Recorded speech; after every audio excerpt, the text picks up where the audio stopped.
Hi students, welcome back to our channel LSRW Spoken English through Telugu. In this video, we are going to learn some spoken English sentences. నన్ను తిట్టడానికి నీకేం హక్కుంది? నన్ను కొట్టడానికి నీకేం హక్కుంది? నన్ను అనడానికి నీకేం హక్కుంది? ఇలాంటి మాటలను మనం ఇంగ్లీష్లో ఏ విధంగా చెప్పాలో ఈ వీడియోలో మనం నేర్చుకోబోతున్నాం స్టూడెంట్స్. ఓకేనా? రైట్. నీకేం హక్కుంది? What right do you have అని అర్థం స్టూడెంట్స్. ఓకేనా? రైట్. నన్ను తిట్టడానికి నీకేం హక్కుంది? What right do you have to scold me? నన్ను కొట్టడానికి నీకేం హక్కుంది?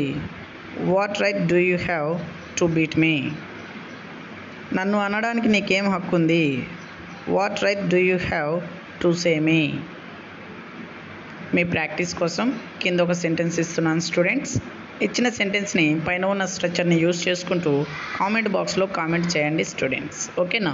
రైట్. నాతో ఉండడానికి నీకేం హక్కు ఉంది? Thanks for watching. Please subscribe my channel to get more videos. Thank you students.